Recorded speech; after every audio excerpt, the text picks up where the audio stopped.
الحمد لله نحمده ونستعينه ونستغفره ونؤمن به ونتوكل عليه ونعوذ بالله من شرور أنفسنا ومن سيئات أعمالنا من يهده الله فلا مضل له ومن يضلله فلا هادي له وأشهد أن لا إله إلا الله وحده لا شريك له وأشهد أن سيدنا ومولانا محمدًا عبده ورسوله صلى الله تعالى على خير خلقه سيدنا ومولانا محمد وعلى آله وأصحابه أجمعين. اللهم صل على سيدنا ومولانا محمد وعلى آل سيدنا ومولانا محمد وبارك وسلم صلاة وسلاما كثيرا كثيرا. يا رب صل وسلم دائما أبدا على حبيبك خير الخلق كلهم. أما بعد فأعوذ بالله من الشيطان الرجيم. بسم الله الرحمن الرحيم. وإذ يمكر بك الذين كفروا ليثبتوك أو يقتلوك أو يخرجوك ويمكرون ويمكر الله والله خير الماكرين. وقال تعالى: إلا تنصروه فقد نصره الله إذ أخرجه الذين كفروا ثاني اثنين إذ هما في الغار إذ يقول لصاحبه لا تحزن إن الله معنا. صدق اللہ العظیم وصدق رسولہ النبی الکریم. بزرگان محترم اور برادران عزیز، رسول اللہ صلی اللہ علیہ وسلم نے نزول وحی کے بعد 13 سال تک مکہ معظمہ میں دین کی دعوت دی. بہت سارے خوش قسمت لوگ انہوں نے کلمہ پڑھا اور رسول اللہ صلی اللہ علیہ وسلم کی غلامی میں آ گئے. لیکن قریش کا اور اہل مکہ کا ایک بڑا طبقہ تھا جو مسلمان نہیں ہوا تھا، اور صرف اس پہ اکتفا نہیں کیا کہ مسلمان نہیں ہوئے، بلکہ جن لوگوں نے اسلام قبول کر لیا تھا ان کو تکلیفیں پہنچاتے تھے. ان تکالیف سے بچنے کے لیے رسول اللہ صلی اللہ علیہ وسلم نے صحابہ اکرام کو ہجرت کی اجازت دے دی تھی. چنانچہ صحابہ نے جو پہلی ہجرت کی ہے وہ مکہ سے حبشہ کی طرف کی ہے. تو مکہ مکرمہ کے قریب ساحل ہے، جدہ کا ساحل جس کو کہہ دیتے ہیں ہم. تو یہاں سے کشتی پہ سوار ہو کے سمندر کی جو چوڑائی ہے اس چوڑائی کو کراس کر کے اگلی جانب جائیں تو آگے افریقی ممالک آ جاتے ہیں، حبشہ کے ممالک آ جاتے ہیں. تو صحابہ کرام ہجرت کر کے وہاں گئے تھے. حضرت صلی اللہ علیہ وسلم حج پہ آنے والے لوگوں کو دعوت دیا کرتے تھے. تو حج پہ مدینہ منورہ سے بھی کچھ لوگ آئے ہوئے تھے، اور یہ وہ لوگ تھے جو یہودی نہیں تھے.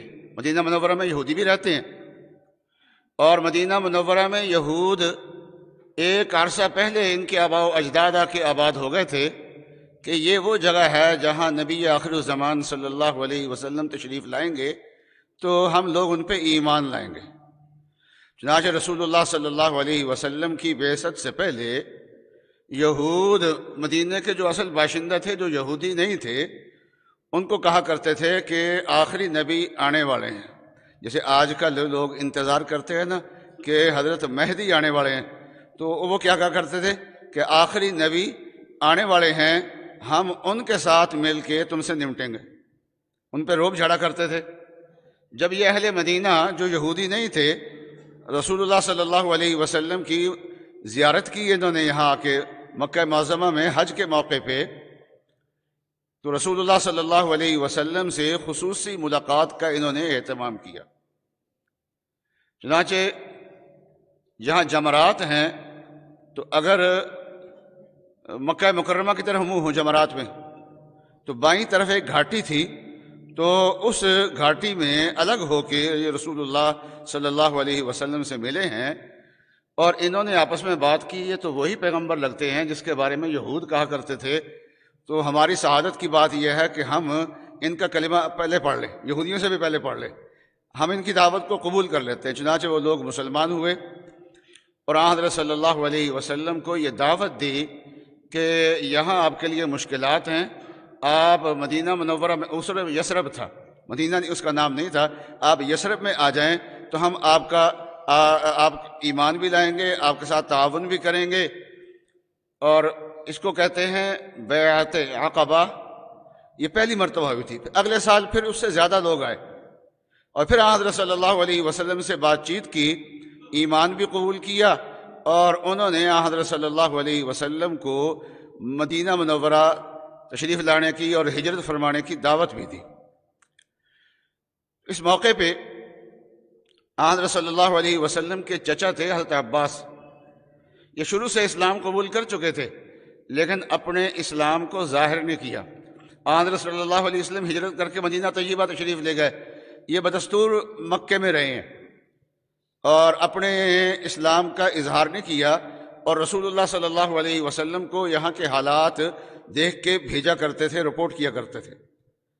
اور حضرت صلی اللہ علیہ وسلم جب فتح مکہ کے لیے آ رہے تھے اس وقت حضرت عباس رضی اللہ تعالیٰ عنہ ہجرت فرما کے اپنے خاندان کو لے کے مدینہ جا رہے تھے، تو راستے میں ان کی ملاقات ہو گئی اور رسول اللہ صلی اللہ علیہ وسلم راستے سے ہی پھر ان کو واپس مکے میں لے آئے اور فرمایا کہ اے چچا، جیسے مجھ پہ نبوت ختم ہے ایسے ہی آپ پہ ہجرت ختم ہے، یہ آخری مہاجر آپ ہیں، اس کے بعد یہ خاص جو ہجرت مکے سے مدینہ کی طرف تھی یہ ختم ہو گئی۔ جب حضرت صلی اللہ علیہ وسلم کی بات چیت شروع ہو گئی مدینے والوں سے، تو اب مسلمان جو ہیں وہ ہجرت کر کے مدینے جانے لگ گئے، وہاں جا رہے تھے، اور حضرت صلی اللہ علیہ وسلم نے کچھ صحابہ کو بھیجا تھا جو وہاں جا کے قرآن پاک کی تعلیم دیں۔ چنانچہ حضرت صلی اللہ علیہ وسلم سے پہلے پہنچ کے انہوں نے مدینہ طیبہ میں اسلام کی اور قرآن کی تعلیم دینی شروع کی، اور ان کی تعلیم سے متاثر ہو کے اور بھی بہت سارے لوگ مسلمان ہو گئے اور بے تابی سے رسول اللہ صلی اللہ علیہ وسلم کا انتظار کیا کرتے تھے۔ جو بیعت عقبہ ثانیہ جب ہوئی حضرت صلی اللہ علیہ وسلم کی، تو اس موقع پہ حضرت عباس نے ان سے فرمایا تھا کہ دیکھو ہمارے بھتیجے جو ہے رسول اللہ صلی اللہ علیہ وسلم، مکہ مکرمہ میں ان کی مشکلات ضرور ہیں اور بہت سارے لوگ ان کے ساتھی ہجرت کر کے جا بھی چکے ہیں، لیکن اس کے باوجود ہم بنو ہاشم جو ہیں وہ ان کی حفاظت کر رہے ہیں، ہمارے ہوتے ہوئے ان کو کوئی نقصان نہیں پہنچا سکتا۔ دیکھیے یہ جو تم حفاظت کی ذمہ داری لے رہے ہو نا سرکار دو عالم صلی اللہ علیہ وسلم کی، تو ذمہ داری بہت بڑی ہے، سوچ سمجھ کے ذمہ داری کو لینا ہے، اس لیے کہ بہت طاقتور خاندان ہے قریش کا خاندان، ان کی لڑائی مول لینے والی بات ہے ان سے، لیکن انہوں نے کہا کہ نہیں، ہم اپنی جانوں پہ کھیل جائیں گے لیکن رسول اللہ صلی اللہ علیہ وسلم کی حفاظت کریں گے۔ باقی صحابہ بھی جا رہے تھے تو حضرت ابوبکر صدیق نے بھی اجازت مانگی، یا رسول اللہ مجھے بھی اجازت دیجیے، میں بھی ہجرت کر لوں۔ آپ نے فرمایا کہ ابھی نہ کرو، میں بھی اللہ کی طرف سے ہجرت کی اجازت کا منتظر ہوں، میں بھی اللہ تعالیٰ کی طرف سے ہجرت کی اجازت کا منتظر ہوں، ذرا انتظار کرو۔ تو حضرت ابوبکر صدیق نے فرمایا کہ یا رسول اللہ، کیا آپ مجھے ہم رکابی کا شرف عطا فرمائیں گے، ساتھ ہجرت کرنے کا شرف عطا فرمائیں گے؟ تو رسول اللہ صلی اللہ علیہ وسلم نے فرمایا بالکل یہی بات ہے۔ چنانچہ حضرت ابوبکر صدیق نے اسی وقت 2 اونٹنیاں خریدیں اور ان کو اچھا چارہ کھلانے لگ گئے تاکہ یہ صحت مند ہوں اور طاقتور اونٹنیاں ہوں اور ہجرت کے موقع پہ کام آئیں۔ تو رسول اللہ صلی اللہ علیہ وسلم کے خلاف مکے والوں نے جب سازش کی انتہا کر دی اور کہنے لگے کہ ان کے ساتھی بہت سارے جا چکے ہیں یہاں سے، اب انہوں نے بھی یہاں سے چلے جانا ہے، اس لیے ان کے ہجرت کرنے سے پہلے کوئی کام کر لینا چاہیے ہمیں، کیونکہ اگر یہ ہجرت کر کے چلے گئے تو باہر جا کے ان کا مجمع بہت بڑھ جائے گا، پھر ہمارے لیے مشکلات پیدا ہو جائیں گی۔ چنانچہ وہ اکٹھے ہوئے اور انہوں نے مشورہ کیا، تو قرآن پاک نے اس مشورے کا تذکرہ کیا۔ کیا مشورہ تھا؟ وَإِذْ يَمْكُرُ بِكَ الَّذِينَ كَفَرُوا لِيُثْبِتُوكَ أَوْ يَقْتُلُوكَ أَوْ يُخْرِجُوكَ، کہ کیا کرنا چاہیے؟ تو 3 آپشن آئے سامنے کہ آپ کو قید کر کے رکھ لیتے، پکڑ کے قید کر لیتے اور جیل میں بند کر دیتے۔ اس زمانے میں جیل تو نہیں ہوتی، کسی طریقے سے بھی قید کر لیتے۔ تو اس مشورے میں شیطان بھی انسانی شکل میں خود آیا تھا۔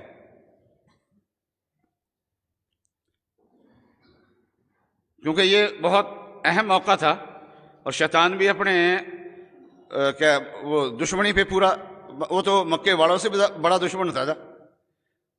تو شیطان نے کہا کہ اگر تم اس کو قید کر لو گے تو ان کے ساتھی آ کے چھڑوا لیں گے۔ تو جیلوں میں جاتے ہیں، جیلوں سے نکلتے بھی ہیں۔ یہ تو کوئی بات نہ ہوئی۔ ایک یہ تھا کہ ان کو مکے سے نکال دیتے ہیں اور مکے میں پرامن طریقے سے ہم رہتے ہیں۔ شیطان نے کہا یہ تو ان کا مقصد پورا کرنے والی بات ہے۔ تیسرا تھا کہ ان کو قتل کر دیں۔ اب یہ قتل کریں گے تو عرب میں جو خاندان ہوتا ہے وہ بدلہ لیا کرتا ہے۔ چنانچہ بنو ہاشم کے جو لوگ ابھی مسلمان نہیں بھی ہوئے تھے وہ بھی رسول اللہ صلی اللہ علیہ وسلم کا دفاع کر رہے تھے، اور اگر خدا نہ کرے کسی نے یہ کام کیا تو ظاہر بات ہے کہ بنو ہاشم چھوڑے گے نہیں، اس سے بدلہ لیں گے۔ تو انہوں نے کہا کہ پھر اس کی صورت یہ ہے، شیطان نے بھی یہ مشورہ دیا کہ قتل میں ایک قبیلہ شامل نہ ہو، ایک قبیلہ نہ قتل کرے، بلکہ جتنے بھی قبائل ہیں سارے مل کے ایک مرتبہ حملہ کریں اور قتل کریں۔ تو پھر بنو ہاشم اگر بدلہ لینا چاہیں تو مد مقابل سارے قبائل ہوں گے، تو بنو ہاشم کے لیے مشکلات پیدا ہو جائیں گی۔ تو یہ تدبیریں کر رہے تھے۔ کہا کہ ہاں یہ تدبیر بہت اچھی ہے، اور یہی ان کے ہاں منظور ہوئی، اور اسی تدبیر پہ عمل کرنے کے لیے انہوں نے مختلف قبائل کے لوگوں کی ایک جماعت بھی بنا دی، اور آن حضرت صلی اللہ علیہ وسلم کے گھر کا آ کے محاصرہ بھی کر لیا۔ اس وقت اللہ تبارک و تعالیٰ نے نبی اقدس صلی اللہ علیہ وسلم کو حکم دیا کہ اب آپ ہجرت کریں، لیکن وہ اندر مکان کے اندر داخل نہیں ہوئے تھے، اس لیے کہ کسی کے گھر میں داخل ہونا اس زمانے میں عیب سمجھا جاتا تھا۔ گھر میں اگر ہیں تو باہر تو نکل نہیں ہے نا، جب نکلیں گے تو اپنے ارادے اس وقت ہم پورے کر لیں گے۔ چنانچہ یہ انہوں نے گھر کا آ کے محاصرہ کر لیا، اور اللہ کا حکم تھا کہ نکلیں۔ تو اللہ تعالیٰ جب بچاتے ہیں تو اللہ کا بچانا اپنی شان کے لائق ہوتا ہے۔ تو وہ اس وقت بچایا جب دشمن جو ہے وہ ایک کارروائی پہ تل چکا ہے، اور وہ اس پہ عمل کرنے کے لیے اقدامات بھی انہوں نے شروع کر دیے ہیں۔ تو اس وقت اللہ نے کہا نکلو، اور ان کے اندر سے نکلنا۔ حضرت صلی اللہ علیہ وسلم پہ چونکہ سب مکے والے اعتماد کرتے تھے، جو مومن تھے وہ بھی، جو مسلمان نہیں تھے وہ بھی، اس لیے رسول اللہ صلی اللہ علیہ وسلم کے پاس لوگ امانتیں رکھوایا کرتے تھے، اور حضرت صلی اللہ علیہ وسلم کے پاس امانتیں اب تک موجود تھیں۔ تو رسول اللہ صلی اللہ علیہ وسلم یہ نہیں چاہتے تھے کہ لوگوں کی امانت ضائع ہو، امانات ان کی ضائع ہوں، اس لیے وہ امانت کسی کے حوالے کر کے جائیں، اور جن جن کی امانتیں ہیں ان کی امانتیں مل جائیں۔ اس مقصد کے لیے رسول اللہ صلی اللہ علیہ وسلم نے اپنے گھر میں اپنے بستر پہ حضرت علی رضی اللہ تعالیٰ عنہ کو سلا دیا۔ اب دشمن گھر کے اندر بھی گھس سکتا ہے اور اندھا دھند حملہ بھی کر سکتا ہے، اور اس حملے میں نبی اکرم صلی اللہ علیہ وسلم کی بھول میں وہ حضرت علی پہ بھی حملہ ہو سکتا ہے۔ تو حضرت علی رضی اللہ تعالیٰ عنہ اس جگہ پر لیٹے ہیں جہاں حضرت صلی اللہ علیہ وسلم آرام فرما تھے۔ کہتے ہیں کتابوں میں لکھا ہے کہ اس وقت حضرت علی رضی اللہ تعالیٰ عنہ کی بھی حفاظت کی ضرورت تھی، تو ان کے سرہانے پہ جبرائیل علیہ السلام کھڑے رہے اور ان کے پائنتی کی طرف میکائیل علیہ السلام کھڑے ہوئے، اور حضرت صلی اللہ علیہ وسلم سورہ یاسین پڑھتے ہوئے اور ایک مٹھی زمین سے اٹھائی ریت کی اور باہر کو پھینکی۔ بس وہ ریت کے باہر جانا تھا کہ سب کی آنکھوں میں وہ ریت پڑی اور وہ سب اپنی آنکھوں میں ملنا شروع ہو گئے، اور رسول اللہ صلی اللہ علیہ وسلم اطمینان کے ساتھ تشریف لے گئے۔ تو مکہ مکرمہ میں صفا مروہ سے باہر کا جو حصہ ہے نا، یہ حصہ بنو ہاشم کے مکانات تھے، اس جگہ ان کے مکانات تھے۔ تو حضرت صلی اللہ علیہ وسلم یہاں سے تشریف لے گئے۔ حضرت ابوبکر صدیق کا گھر وہاں تھا جہاں مکہ ٹاور ہے اس وقت، جس نے کہ حاجیوں نے عمرے والوں نے دیکھا ہوگا، تو اس جگہ حضرت ابوبکر صدیق کا گھر تھا۔ تو رسول اللہ صلی اللہ علیہ وسلم وہاں سے اپنے گھر سے نکلے ہیں اور حضرت ابوبکر کے گھر آئے ہیں۔ حضرت ابوبکر صدیق پہچان گئے کہ اس موقع پہ آپ جو تشریف لائے ہیں، تو بس مطلب یہ ہے کہ اجازت مل گئی ہے۔ کہا یا رسول اللہ، میں نے 2 اونٹنیاں خریدی ہیں، ایک میری اور ایک آپ کی، ہدیہ قبول فرمائیے۔ اور حضرت صلی اللہ علیہ وسلم کے ساتھ حضرت ابوبکر صدیق نے بہت سے موقعوں پہ تعاون بھی کیا، اور رسول اللہ صلی اللہ علیہ وسلم نے فرمایا کہ سب سے زیادہ مجھ پہ جس آدمی نے اپنی جان اور مال کے ساتھ تعاون کیا ہے وہ ابوبکر صدیق ہے۔ ان من امن الناس علیہ، میرے اوپر سب سے زیادہ احسان کرنے والا، یہ لفظ حضرت صلی اللہ علیہ وسلم خود بول سکتے ہیں، ورنہ کوئی دوسرا نہیں کہہ سکتا کہ فلاں کے نبی اکرم صلی اللہ علیہ وسلم پہ اتنے احسانات ہیں، لیکن حضرت صلی اللہ علیہ وسلم نے خود فرمایا کہ مجھ پہ سب سے زیادہ احسان کرنے والے کون ہیں؟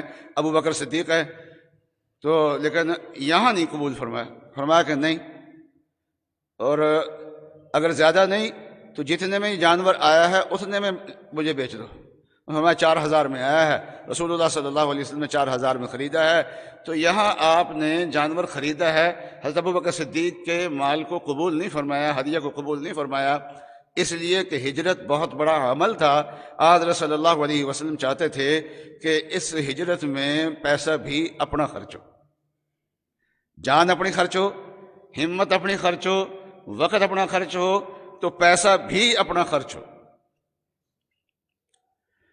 پھر حضرت صلی اللہ علیہ وسلم حضرت ابوبکر صدیق ابھی اونٹنی ساتھ نہیں دی، ایسے ہی چل پڑے، کیونکہ پہلا ان کا پروگرام یہ تھا کہ جب لوگ دیکھیں گے کہ میں گھر سے نکل آیا ہوں تو لوگ پیچھے تلاش میں نکلیں گے،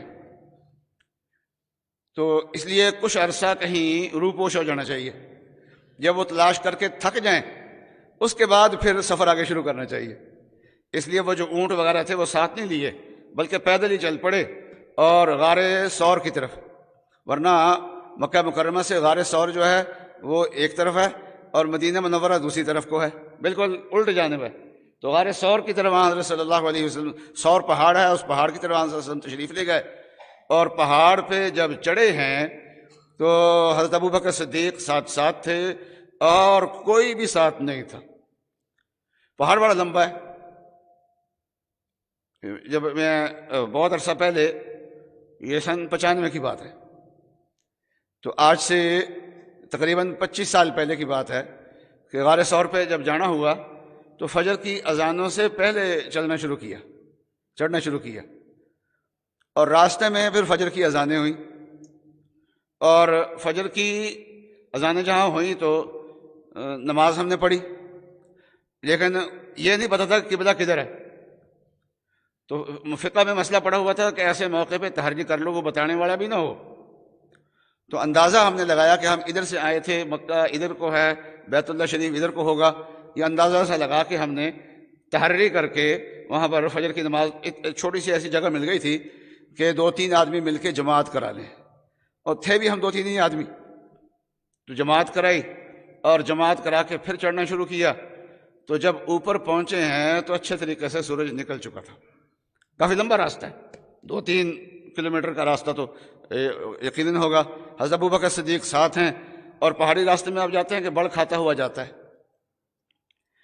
تو راستہ میں کہیں خطرہ دائیں طرف سے محسوس ہوتا ہے، کہیں بائیں طرف سے خطرہ محسوس ہوتا ہے، کہیں پیچھے سے حملہ ہونے کا خطرہ ہوتا ہے، اور کہیں سے اوپر کی پوزیشن ایسی ہوتی ہے کہ وہاں سے حملہ ہونے کا اندیشہ ہوتا ہے۔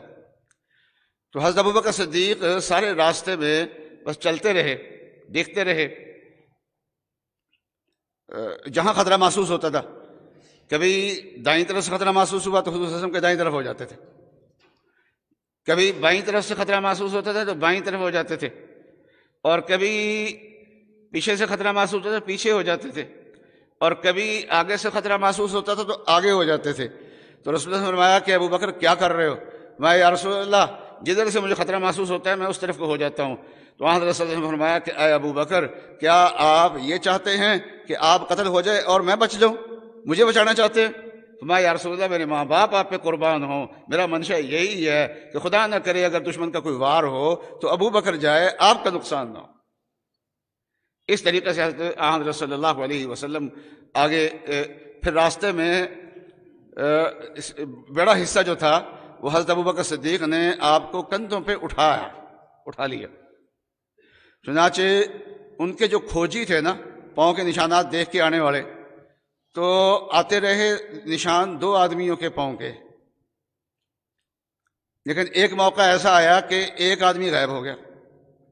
وہ کہنے لگے جی وہ ایک آدمی کدھر گیا؟ اگر واپس گیا ہے تو واپسی کے نشانات ہونے چاہیے، تو اس کے پاؤں کدھر غائب ہو گئے درمیان میں آ کے؟ تو کسی نے کہا کہ نہیں، وہ کیا ہے، محب نے محبوب کو اپنے کندھوں پہ اٹھا لیا۔ یہ حضرت صلی اللہ علیہ وسلم کے لیے زندگی کا مشکل ترین مرحلہ تھا۔ اس مرحلے میں رسول اللہ صلی اللہ علیہ وسلم نے اگر کسی پہ اعتماد کیا ہے تو وہ حضرت ابوبکر صدیق پہ اعتماد کیا ہے۔ اور رسول اللہ صلی اللہ علیہ وسلم کا جو اعتماد ہے، یہ اعتماد آپ کا نہیں صرف، بلکہ اللہ تبارک و تعالیٰ کا بھی اعتماد ہے، اور اللہ تعالیٰ کسی ایسے شخص پہ اعتماد نہیں کر سکتے جس کا ایمان کامل نہ ہو۔ اور رسول اللہ صلی اللہ علیہ وسلم بھی کسی پہ مومن کی فرمایا کہ اتقوا فراست المومن، کہ مومن کی فراست سے ڈرو،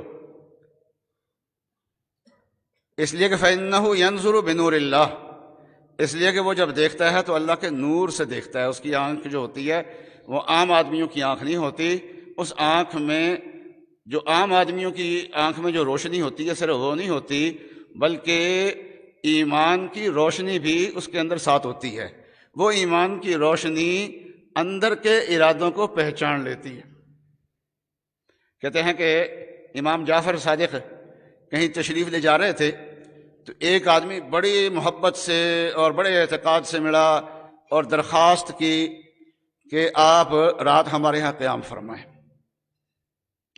اس کے اس محبت کے اظہار کے باوجود بھی شکل دیکھ کے پہچان گئے کہ یہ آدمی ٹھیک نہیں ہے، لیکن اس نے اصرار کیا کہ مجھے یہ سعادت بخشیں، رات میرے پاس مہمان رہیں۔ وہ رہ گئے، پھر بھی صبح کو اٹھ کے جانے لگے تھے تو بل پیش کر دیا کہ آپ کے رات رہنے سے اتنا خرچہ ہوا ہے۔ تو وہ پہچان پہلے ہی گئے تھے اس کو کہ یہ آدمی ٹھیک نہیں ہے۔ تو رسول اللہ صلی اللہ علیہ وسلم کی کیا شان ہے، عام مومنین کی شان ہے کہ اتقوا فراست المومنین۔ تو رسول اللہ صلی اللہ علیہ وسلم اتنے سال سے، اس نبوت سے پہلے سے بھی آن صلی اللہ علیہ وسلم کے ساتھ دوستی تھی، تو کیا آپ اندر کے نفاق کو پہچان نہیں سکتے تھے؟ کسی اور کو ساتھ نہیں رکھ سکتے تھے؟ رکھ سکتے تھے۔ تو یہ ابوبکر صدیق کا جو ساتھ ہے، اس ساتھ کو اللہ تبارک و تعالیٰ نے قرآن میں بیان فرمایا۔ عجیب و غریب ساتھ ہے۔ حضرت صلی اللہ علیہ وسلم کا جو آخری غزوہ تھا، غزوہ تبوک، یہ بہت مشکل غزوہ تھا۔ اس غزوے میں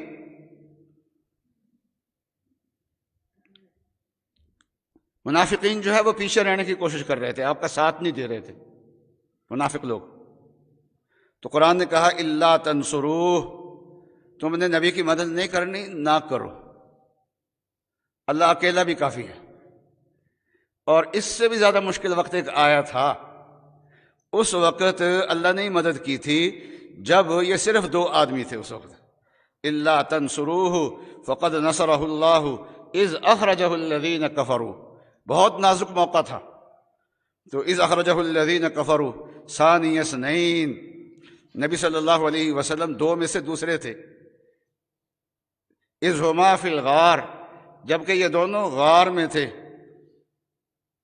تو اللہ تعالیٰ نے نقشہ کھینچا، اللہ کو یہ پسند آیا، وہ فرمایا ثانی اثنین اذ ہما فی الغار۔ اس لیے کہتے ہیں کہ نبی اقدس صلی اللہ علیہ وسلم کے بعد اگر کسی کا مقام ہے تو حضرت ابوبکر صدیق کا مقام ہے اس امت میں۔ افضل البشر خیر الخلائق بعد الانبیاء بالتحقیق، تحقیق کی بات یہ ہے کہ انبیاء علیہ السلام کے بعد انسانوں میں سے جو سب سے افضل ہیں وہ حضرت ابوبکر صدیق ہے۔ کیوں؟ اس لیے کہ ثانی جو ہے یہ میں نے اور آپ نے نہیں بتایا، یہ اللہ تبارک و تعالیٰ نے بتایا۔ ثانی اثنین اذ ہما فی الغار، دونوں غار میں تھے، مطلب یہ ہے کہ یہ نازک موقع تھا، اور اس نازک موقع پہ ابوبکر صدیق کا ساتھ ہونا۔ جب مشرکین غار تک پہنچ بھی گئے لیکن اللہ تعالیٰ نے ان کی آنکھوں میں پردہ ڈال دیا، نیچے نظر ہی ان کو کچھ نہیں آیا۔ تو ایسے موقع پہ حضرت ابوبکر صدیق اگر مخلص نہ ہوتے تو آواز دے دیتے یہی ہیں جن کو تم تلاش کرنے کے لیے آ رہے ہو، وہ یہی میرے پاس موجود ہے۔ تو وہ تو مخلص تھے۔ اذ ہما فی الغار، یار غار، دوستی۔ تو نبی اقدس صلی اللہ علیہ وسلم کے ساتھ سب سے زیادہ دوستی کس کی ہے؟ وہ حضرت ابوبکر صدیق رضی اللہ تعالیٰ عنہ کی ہے۔ اذ یقول لصاحبہ، نبی اقدس صلی اللہ علیہ وسلم تسلی دے رہے تھے جب مشرکین وہاں پہنچ گئے نا، تو وہاں حضرت صلی اللہ علیہ وسلم تسلی دے رہے تھے ان کو۔ کیا فرما رہے تھے؟ اذ یقول لصاحبہ، اپنے صاحب سے کہہ رہے تھے۔ تو کسی صحابی کے لیے صحابی کا لفظ قرآن پاک میں نہیں آیا، لیکن صرف ابوبکر صدیق ہیں کہ ان کے صحابی ہونے کا تذکرہ قرآن پاک میں موجود ہے۔ اس لیے علماء نے فرمایا ہے کہ کسی اور صحابی کی صحابیت کا کوئی انکار کرتا ہے تو کافر ہو نہ ہو یہ الگ بات ہے، لیکن ابوبکر صدیق کی صحابیت کا اگر کوئی انکار کرتا ہے تو وہ کافر ہو جائے گا، اس لیے کہ قرآن پاک کی اس آیت کا انکار کر رہا ہے۔ اذ یقول لصاحبہ لا تحزن، آپ غم نہ کریں۔ نبی صلی اللہ علیہ وسلم، ابوبکر فکر مند ہوگا کہ یا رسول اللہ میں مارا جاؤں تو کوئی بات نہیں، اگر آپ مارے گئے تو یہ امت ہی ختم ہو جائے گی ساری کی ساری، کیا بنے گا؟ آج نے اس وقت تسلی دی کہ ابوبکر فکر نہ کرو، تمہیں فکر کرنے کی کیا ضرورت ہے، 2 ہم ہیں، تیسرا اللہ ہے، یہاں پر اللہ ہمیں بچائیں گے۔ ان اللہ معنا، یہ نہیں فرمایا حضور صلی اللہ علیہ وسلم نے اللہ میرے ساتھ ہے، بلکہ کیا فرمایا؟ ان اللہ معنا، اللہ تبارک و تعالیٰ ہم دونوں کے ساتھ ہیں۔ اللہ کی معیت منافق کو حاصل نہیں ہو سکتی۔ اور قرآن پاک میں ایک مقام پہ آتا ہے اتقا کا لفظ، اتقا، کہ اس امت میں سب سے زیادہ متقی اور پرہیزگار، سورۃ اللیل کے اندر آتا ہے۔ وہ اتقا سے مراد بھی حضرت ابوبکر صدیق رضی اللہ تعالیٰ عنہ ہے۔ حضرت ابوبکر صدیق غار میں بھی آپ کے یار ہیں اور مزار میں بھی آپ کے یار ہیں۔ غار میں بھی 2 یہ تھے اور مزار کے اندر بھی آپ کے 2 ساتھی، ایک عمر اور ساتھ ہے، تو 3 ہیں یہاں پر۔ رسول اللہ صلی اللہ علیہ وسلم فرمایا کہ جب قیامت کے دن اٹھوں گا تو سب سے پہلے میں اٹھوں گا، پھر ابو بکر اٹھیں گے، پھر اس کے بعد عمر اٹھیں گے، پھر ہم بقیع کی طرف جائیں گے، ساتھ ہی بقیع ہے، وہاں سے سارے مسلمان اٹھیں گے اور اٹھ کے مکے کی طرف چلیں گے، اور مکے والے وہ جنت المعلیٰ سے اٹھیں گے اور وہ اٹھ کے ادھر کو آ رہے ہوں گے، راستے میں ہماری ملاقات ہوگی جب میدان قیامت ہوگا۔ تو حضرت ابوبکر صدیق یار غار بھی ہیں، یار مزار بھی ہیں۔ تو اتنا بڑا امت کا متقی اور وہ بی بی فاطمہ کے باغ کو کھا جائے، ان کا حق مار لے، یہ نہیں ہو سکتا۔ یہ صرف انہوں نے کہانی بنائی ہوئی ہے۔ ایک صاحب کہہ رہے تھے کہ بی بی کا جب انتقال ہوا تو ان کا کیا حال تھا، ان کا یہ ان کا ہوتا ہے، دشمنوں کا ایک بڑا سوال ہوتا ہے۔ میں نے کہا کہ رسول اللہ صلی اللہ علیہ وسلم حضرت بی بی صاحبہ کو جو اخراجات دیتے تھے وہ پورے کے پورے مل رہے تھے ان کو، زمین تو نہیں دی لیکن اخراجات دیے، تو اخراجات ان کو مل رہے تھے۔ اور بی بی صاحبہ آدھا رسم کے بعد بیمار رہی ہیں، حضرت فاطمہ رضی اللہ تعالیٰ عنہ مسلسل بیمار رہی ہیں، 6 مہینے زندگی ہے اور 6 مہینے بیماری کے اندر گزرے۔ ان 6 مہینوں میں ان کی خدمت جو ہے وہ کرنے والی حضرت ابوبکر صدیق کی اہلیہ اسماء بنت عمیس ہے، وفات تک بھی خدمت کی ہے، اور وفات کے بعد جو غسل دیا ہے تو حضرت علی تعاون کر رہے تھے، پانی پونی لا رہے تھے، اور حضرت اسماء بنت عمیس ابوبکر صدیق کی جو اہلیہ ہیں وہ ان کی خدمت وہ نہلا رہی تھیں، تو غسل دینے تک حضرت اسماء بنت عمیس حضرت ابوبکر صدیق کی اہلیہ وہ ان کے ساتھ رہی ہیں۔ اسماء بنت عمیس